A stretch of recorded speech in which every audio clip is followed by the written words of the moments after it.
Hello दोस्तों, आप कैसे हैं। मैं आशा करता हूं कि आप अच्छे होंगे दोस्तों।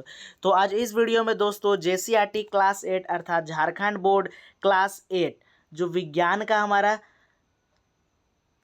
सब्जेक्ट है उसका चैप्टर 5 क्या है दोस्तों, जंतुओं में जनन, जिसे इंग्लिश में हम रिप्रोडक्शन इन एनिमल कहते हैं। तो इस चैप्टर में जितने भी प्रश्न पूछे गए हैं दोस्तों, उन सभी प्रश्नों का उत्तर मैं इस वीडियो में दूंगा।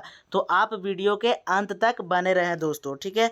तो आइए मैं वीडियो को शुरू करता हूं और आपको सभी प्रश्नों का उत्तर समझाता हूं। यहाँ पे देखिए दोस्तों, जो पहला हमारा प्रश्न पूछ रहा है वह क्या है। तो यहाँ पे सबसे पहले आपका प्रश्न क्या पूछ रहा है दोस्तों, देखिए यहाँ पे बोल रहा है कि सही विकल्प का चयन कीजिए, ठीक है। तो जो पहला नंबर में प्रश्न पूछ रहा है वो ऑब्जेक्टिव टाइप प्रश्न पूछ रहा है, जिसमें आपको सही उत्तर का क्या करना है कि पता लगाना है और उसको टिक करना है। देखिए सबसे पहले जो पहला प्रश्न है बोल रहा है आंतरिक निषेचन कहाँ होता है दोस्तों, ठीक है। तो आंतरिक निषेचन कहाँ होता है, तो आपको याद रखना है कि मादा के शरीर में, ठीक है। ऑप्शन नंबर का क्या होगा, इसका सही उत्तर होगा कि जो आंतरिक निषेचन होता है ना वो फीमेल के बॉडी में होता है, ठीक है। अब देखिए दूसरा नंबर जो प्रश्न है वह क्या है। दूसरा नंबर प्रश्न दोस्तों बोल रहा है हाइड्रा में जनन की विधि है, ठीक है। तो यहाँ पे पूछ रहा है ना कि हाइड्रा में जनन की विधि क्या है, ठीक है। तो आपको याद रखना है कि हाइड्रा मुकुलन विधि से जनन करता है, तो उसमें जनन की जो विधि है वह क्या है, मुकुलन। तो ऑप्शन नंबर ख इसका सही उत्तर होगा 2 का, ठीक है। अब तीसरा नंबर देखिए दोस्तों, प्रश्न क्या है, तीसरा नंबर प्रश्न बोल रहा है कि मादा युग्मनज तथा नर युग्मनज के संयोजन की विधि कहलाती है, ठीक है। यानी मादा युग्मनज क्या होता है, हमारा अंडाणु, और नर युग्मनज क्या होता है, शुक्राणु। तो इसका जो संयोजन होता है यानी मिलने का जो विधि होता है, क्रिया होता है, वह क्या कहलाती है। तो आपको याद रखना है क्या कहलाती है, निषेचन। ऑप्शन नंबर ख क्या होगा, यहाँ सही उत्तर होगा निषेचन, ठीक है। अब देखिए चौथा नंबर जो हमारा प्रश्न है वह क्या है। चौथा नंबर बोल रहा है कि एक युग्मनज में पाए जाने वाले केंद्रकों की संख्या होती है। तो आपको याद रखना है कि एक युग्मनज में केवल एक केंद्रक पाए जाते हैं। ऑप्शन नंबर ख क्या होगा, सही उत्तर होगा, ठीक है। अब देखिए पांचवा नंबर जो प्रश्न है वह क्या पूछ रहा है। देखिए बोल रहा है कि एक टैडपोल जिस प्रकार द्वारा वयस्क मेढक के रूप में विकसित होता है उसे क्या कहा जाता है, ठीक है। मैं इस प्रश्न को अच्छे से आपको समझाता हूं कि टैडपोल क्या होता है। तो देखिए टैडपोल जब मेढक अंडा देता है ना, मेढक क्या देता है दोस्तों, अंडा, और जब उस अंडे से मेढक का बच्चा निकलता है उसी को हम लोग क्या कहते हैं, टैडपोल, ठीक है। तो जब जो मेढक का बच्चा होता है यानी टैडपोल जिस प्रकार एक बड़ा मेढक के रूप में विकसित हो जाता है ना, तो उस प्रक्रिया को क्या कहते हैं। तो आपको याद रखना है कायांतरण, ठीक है। ऑप्शन नंबर ख क्या होगा, सही उत्तर होगा कायांतरण। अब देखिए 6 नंबर प्रश्न क्या पूछ रहा है, बोल रहा है कि द्विखंडन द्वारा जनन निम्न में से किसमें होता है। तो आपको याद रखना है कि द्विखंडन के द्वारा जनन किसमें होता है, तो अमीबा में, ठीक है। ऑप्शन नंबर ग क्या होगा, इसका सही उत्तर होगा अमीबा में। अमीबा क्या करता है कि अमीबा एक कोशिका का बना होता है और एक कोशिका दो कोशिका में विभाजित हो जाता है, टूट जाता है जब अमीबा जनन करता है। तो एक अमीबा से दो नया अमीबा का क्या होता है, निर्माण होता है, अर्थात विकसित होता है दो अमीबा, ठीक है। तो यहाँ पे आप समझिए कि ऑप्शन नंबर ख क्या होगा, सही उत्तर होगा द्विखंडन द्वारा अमीबा क्या करता है कि जनन करता है। द्विखंडन का अर्थ होता है दो गो खंड यानी दो गो टुकड़ा हो जाना, ठीक है। यहाँ पे देखिए सेकेंड नंबर प्रश्न क्या है कि सही कथन के सामने सही का चिन्ह लगाइए, ठीक है। सेकेंड नंबर प्रश्न बोल रहा है कि सही कथन हो यानी सच बात हो तो उसमें सही का चिन्ह लगाना है। ऐसे देखिए सही का चिन्ह लगाना, और जिसमें नहीं हो उसमें क्या करना है दोस्तों, गलत का चिन्ह लगाना है, ठीक है। जो कथन है यानी जो यहाँ पे बात कहा जा रहा है। देखिए पहला नंबर प्रश्न क्या है, शुक्राणु वृषण कोशिका में परिपक्व होते हैं। तो ये क्या होगा, सही होगा, शुक्राणु वृषण कोशिका में परिपक्व होता है, ठीक है। दूसरा नंबर प्रश्न क्या बोल रहा है, मेढक में बाह्य निषेचन होता है। तो आपको याद रखना है कि हाँ मेढक में क्या होता है कि बाह्य निषेचन होता है। यह क्या होगा, सही। जो मेढक होता है वो अपना स्पर्म या अंडाणु जो होता है वो पानी में छोड़ देता है, और दोनों अंडाणु और जो शुक्राणु होता है वो पानी में ही क्या करता है, मिलता है, जो यानी कि बाह्य निषेचन होता है, ठीक है। क्या होता है कि बाह्य निषेचन। तो दूसरा नंबर का क्या हमारा हुआ सही दोस्तों, कथन सही हुआ, ठीक है। अब देखिए तीसरा नंबर क्या हम लोग है, तीसरा नंबर को देखते हैं। तीसरा नंबर बोल रहा है कि अमीबा मुकुलन द्वारा जनन करता है। तो यह क्या होगा, गलत। अमीबा मुकुलन के द्वारा जनन नहीं करता है। अमीबा किसके द्वारा जनन करता है, द्विखंडन के द्वारा। तो यह क्या होगा, तीसरा नंबर कथन गलत है, ठीक है। अब चौथा नंबर क्या बोल रहा है, निषेचन के परिणाम स्वरूप युग्मनज बनता है। ठीक है, निषेचन के परिणाम स्वरूप युग्मनज बनता है दोस्तों, तो यह क्या होगा, सही। हाँ, जब निषेचन हो जाता है तो उसके बाद युग्मनज का निर्माण होता है, तो यह क्या होगा, कथन सही होगा। अब 5वां नंबर प्रश्न देखिए दोस्तों, क्या बोल रहा है कि भ्रूण एक एकल कोशिका का बना होता है।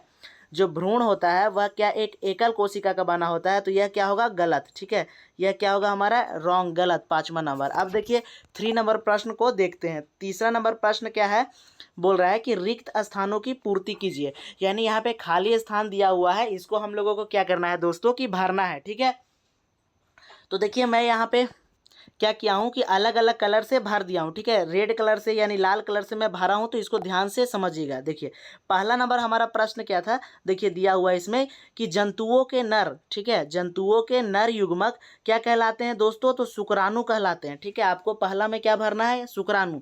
तो जंतुओं के जो नर युग्मक होते हैं वो क्या होते हैं, शुक्राणु कहलाते हैं। ठीक है, अब दूसरा नंबर क्या है, प्रश्न है कि एक युग्मक यानी नर युग्मक तथा मादा युग्मक के संलयन से युग्मनज बनते हैं। ठीक है, यहाँ पे क्या भरना आपको, दूसरा नंबर में युग्मनज, कि नर युग्मक तथा मादा युग्मक के संलयन, यानी संलयन का मतलब होता है मिलना। ठीक है, संलयन का मतलब होता है मिलना या मिलन बोल सकते हैं। तो मिलन से क्या बनता है, युग्मनज का निर्माण होता है। ठीक है, अब तीसरा नंबर देखिए क्या प्रश्न है कि युग्मनज विकसित होकर क्या करता है कि भ्रूण, भ्रूण भरना है, भ्रूण का निर्माण करता है। ठीक है, तो आपको तीसरा नंबर में क्या भरना है कि भ्रूण भरना है। ठीक है, तो आपको क्या करना है, यहाँ पे भ्रूण भर लेना है तीसरा नंबर में। ठीक है, अब चौथा नंबर देखिए प्रश्न क्या है। चौथा नंबर बोल रहा है कि टैडपोल का मेढक में रूपांतरण कायांतरण, कायांतरण भरना है, कायांतरण कहलाता है। यानी जो टैडपोल होता है, मेढक का छोटा सा बच्चा होता है जो अंडा से निकलता है, वो क्या होता है, वयस्क मेढक यानी बड़ा मेढक के रूप में जो रूपांतरण होता है वो क्या कहलाता है, कायांतरण। ठीक है, तो आपको चौथा नंबर में कायांतरण खाली स्थान पे भर लेना है। अब देखिए 5वां नंबर क्या है कि मनुष्यों में आंतरिक निषेचन होता है। यानी 5वां नंबर में क्या भरना है, आंतरिक, जो मनुष्य होता है उसमें आंतरिक निषेचन होता है, शरीर के अंदर ही निषेचन होता है, आंतरिक निषेचन का अर्थ। अब देखिए चौथा नंबर से आपका क्या है दोस्तों कि यहाँ से प्रश्न का उत्तर, क्वेश्चन आंसर शुरू हो गया है, तो आप यहाँ से ध्यान से समझिएगा और मैं समझाते हुए चलूँगा। देखिए 5वां नंबर जो, सॉरी, चौथा नंबर जो प्रश्न है दोस्तों, बोल रहा है मनुष्य में शुक्राणु एवं अंडाणु के संयोजन को चित्र द्वारा दर्शाते हुए निषेचन की प्रक्रिया का वर्णन कीजिए। तो सबसे पहले देखिए यहाँ पे पूछ रहा है कि जो मनुष्य में ना शुक्राणु एवं अंडाणु के संयोजन यानी मिलने का जो क्रिया होता है ना, वो उसको चित्र के द्वारा दर्शाते हुए निषेचन का जो प्रक्रिया होता है उसके बारे में लिखना है। तो सबसे पहले देखिए आप इसको लिख लीजिएगा, लिखिएगा कि उत्तर में कि जनन प्रक्रम का पहला चरण निषेचन है, जिसमें स्त्री के अंडाणु और नर पिता यानी पिता के शुक्राणु का संयोजन होता है। अंडाणु तथा शुक्राणु के संलयन को ही निषेचन कहते हैं। ठीक है, तो इसको आप लिख लेने के बाद आपको एक चित्र बनाना है। देखिए कौन सा, देखिए आपको यह वाला चित्र, उसके नीचे क्या करना है दोस्तों कि बना लेना है। ठीक है, यहाँ पे देखिए, यहाँ पे क्या है, एक स्त्री है यानी फीमेल है और यहाँ पे मेल है। ये स्त्री का क्या है, अंडाणु है, और यह मेल का क्या है, यानी जो पुरुष है उसका शुक्राणु है। यह दोनों मिलता है, तो मिलने का जो प्रक्रिया होता है उसी को हम लोग निषेचन कहते हैं। और निषेचन के बाद देखिए ये क्या है, युग्मनज का निर्माण हुआ है, और इसके बाद क्या बना हमारा दोस्तों, यहाँ पे भ्रूण। इसे हम क्या कहते हैं, भ्रूण कहते हैं। ठीक है, और यह भ्रूण एक कोशिका का नहीं, बहुत कोशिका का होता है। इसको आपको क्या करना है, इस पूरे चित्र को 4 नंबर जो प्रश्न का उत्तर बताया उसके नीचे पे आपको बना लेना है। ठीक है, तो आई होप यह बात आपको समझ में आ गया होगा। अब हम लोग आगे बढ़ते हैं। यहाँ पे दोस्तों आपको क्या करना है कि वो चित्र बना लेना है जो कि चित्र में अभी बताया था। अब देखिए 5वां नंबर प्रश्न क्या है हमारा, बोल रहा है कि सजीवों में जनन क्यों महत्वपूर्ण है, समझाइए। ठीक है, तो जो सजीव होते हैं, जो जीवित वस्तु या सॉरी जो जीवित प्राणी होते हैं दोस्तों, तो उसमें जनन क्यों महत्वपूर्ण होता है, तो आप उत्तर में लिखिएगा सजीवों में जनन महत्वपूर्ण है क्योंकि यह एक जैसे जीवों का पीढ़ी दर पीढ़ी निरंतरता बनाए रखना सुनिश्चित करता है। जनन के द्वारा ही हमारा वंश आगे बढ़ता है, जनन के द्वारा ही हमारा अस्तित्व पृथ्वी पर लंबे समय तक संभव हो सका है। आपको यह उत्तर में पाँचवा नंबर का लिखना है। ठीक है, तो यहाँ पर 5 नंबर हमारा क्लियर हो गया। अब देखिए 6 नंबर हम समझते हैं। देखिए 6 नंबर प्रश्न क्या है, बोल रहा है आंतरिक निषेचन एवं बाह्य निषेचन में क्या अंतर है। ठीक है, यानी आंतरिक निषेचन और बाह्य निषेचन में अंतर लिखना है। तो सबसे पहले देखिए दोस्तों, आपको क्या करना है, उत्तर लिखना है, और एक बार आपको क्या लिखना है, आंतरिक निषेचन। ठीक है, तो आंतरिक निषेचन क्या होता है, इसे हम पहले लिख लेंगे। क्या लिखेंगे कि वह निषेचन जिसमें अंडाणु और शुक्राणु का संलयन, संलयन का मतलब होता है मिलना, ठीक है, मादा के शरीर के अंदर होता है, आंतरिक निषेचन कहलाता है। ठीक है, जैसे मनुष्य, गाय, कुत्ते इत्यादि। ठीक है, मनुष्य, गाय, कुत्ते इत्यादि में होता है क्या, आंतरिक निषेचन। तो मैं उदाहरण में यहाँ पे लिखा हूँ, इसको एक बार आप फिर से दोस्तों समझिए।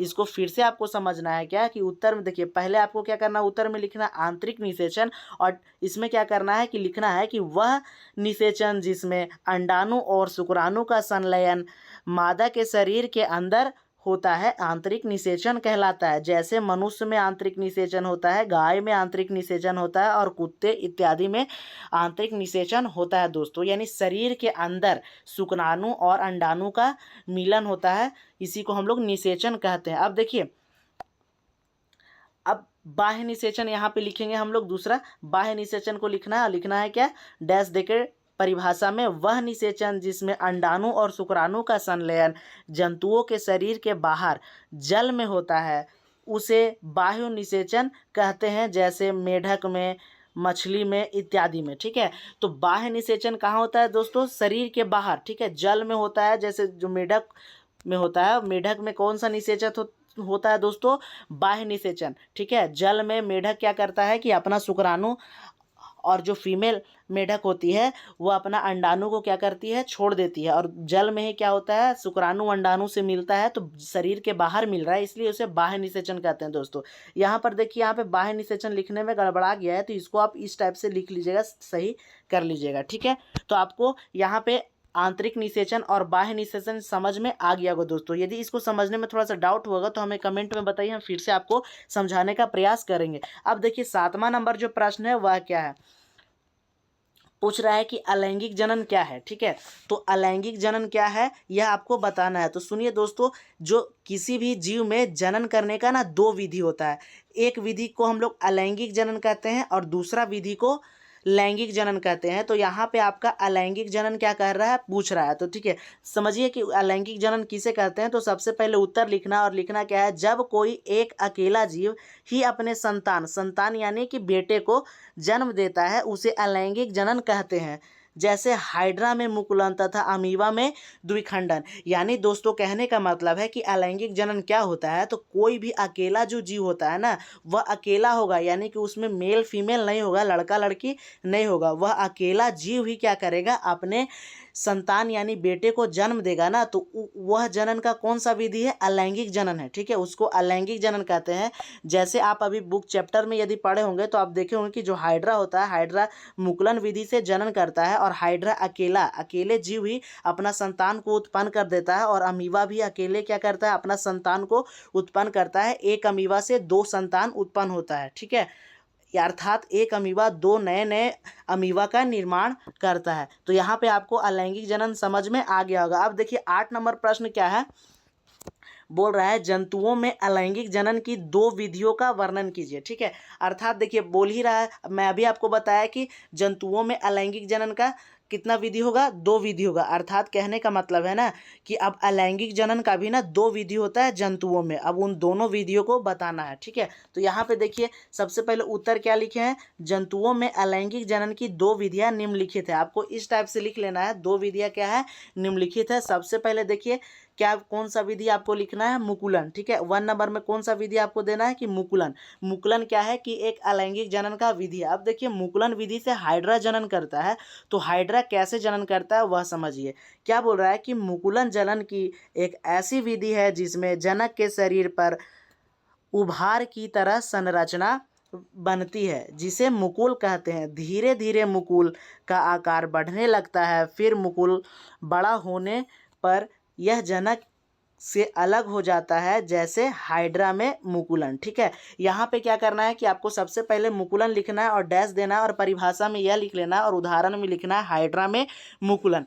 ठीक है दोस्तों, तो आप बुक के पीछे देखिएगा, चैप्टर में आपके इसी चैप्टर में बुक में हाइड्रा बना होगा और हाइड्रा के शरीर में छोटा सा मुकुल यानी बल्ब के जैसा उभार विकसित होगा, आप देख लीजिएगा। तो हाइड्रा जो होता है ना, वो अलैंगिक जनन से क्या करता है कि जनन करता है, ठीक है, यानी अलैंगिक जनन की विधि से वह जनन करता है। तो कौन विधि है वो? मुकुलन विधि। तो यहाँ पर एक विधि हाइड्रा वाला मैं लिख दिया हूँ। अब क्या है दूसरा अलैंगिक जनन का विधि में आपको कैसे लिखना है, ऐसे द्विखंडन देना है और यहाँ पे डैश दे के परिभाषा लिखना है कि द्विखंडन जनन की एक ऐसी विधि है जिसमें जनक के शरीर विभाजित होकर दो संतति का अर्थ है दोस्तों संतान उत्पन्न करता है। इसमें कोशिका अलग अलग दो भागों में बटे जाते हैं, जिसमें प्रत्येक भाग में एक एक केंद्रक मौजूद होता है। जैसे अमीबा में क्या होता है दोस्तों? द्विखंडन। ठीक है, तो यहाँ पे आपको समझ में आ गया होगा कि जो अलैंगिक जनन की विधि होता है वो दो प्रकार का यहाँ पे मैं लिख दिया हूँ, एक मुकुलन और एक द्विखंडन।